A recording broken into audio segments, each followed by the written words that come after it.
आले आले पुन्हा आले पैसे. हो, ऑगस्ट नंतर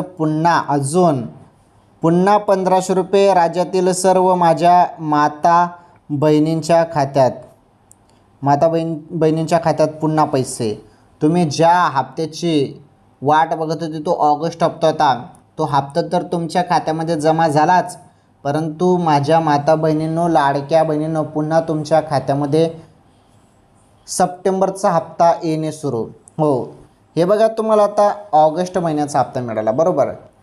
त्यामुळे सप्टेंबरचा हप्ता लगेच काही जमा होणार नाही. सप्टेंबरचा हप्ता सप्टेंबरच्या एंडिंगपर्यंत जमा होऊ शकतो आणि त्याचा GR येईल, घोषणा होईल तशी, तेव्हा ते कन्फर्म होईल. अजून त्याबद्दल अपडेट नाही, परंतु माझ्या माहितीनुसार येईल, तुमच्या खात्यामध्ये पैसे येतील महिन्याच्या एंडिंगपर्यंत. सर्वांनी 25 सप्टेंबरपर्यंत वाट बघा, सर्व लाडक्या बहिणींच्या खात्यामध्ये पैसे येतील. ओके, काही टेन्शन घेऊ नका, काळजी करू नका.